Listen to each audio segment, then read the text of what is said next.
თითქმის ყველა მიცის უკვე რეტინოლის შესახებ, რომ ეს არის ის, რაც აუცილებლად უნდა იყოს ჩვენს რუტინაში. ამ ეტაპზე ჩემს რუტინაში რეტინოლი არ არის. არ ვიცი. რატომ არის ესეთი კარგი და მართლა ყველასთვის კარგია?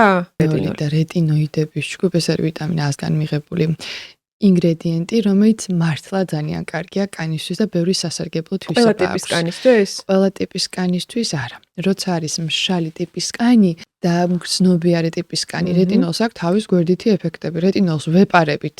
ეს ერთ დღეს გადავწყვიტე მომინდა რეტინოლის გამოყენება და ყოველ ღამე დავიწყე მისი დატანა კანის ზედაპირზე, ასე არ ხდება. უნდა ვიცოდეთ რა გვერდითი ეფექტები აქვს რეტინოლს.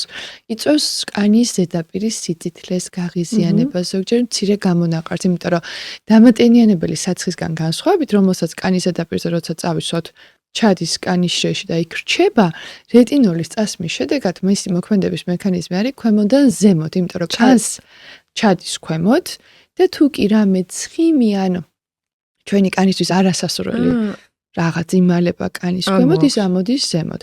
ამიტომ ხდება კანის სტრუქტურული გაუმჯობესება რეტინოლის აი მე რომ აქვს რაღაცა ეტაპზე ამოიტანს ამ და მერე გადაივლის და მოხდება რეგენერაცია. ზუსტად ასე, რეტინოიდებს მაგალითად აკნეს მკურნალობაშიც ვიყენებს.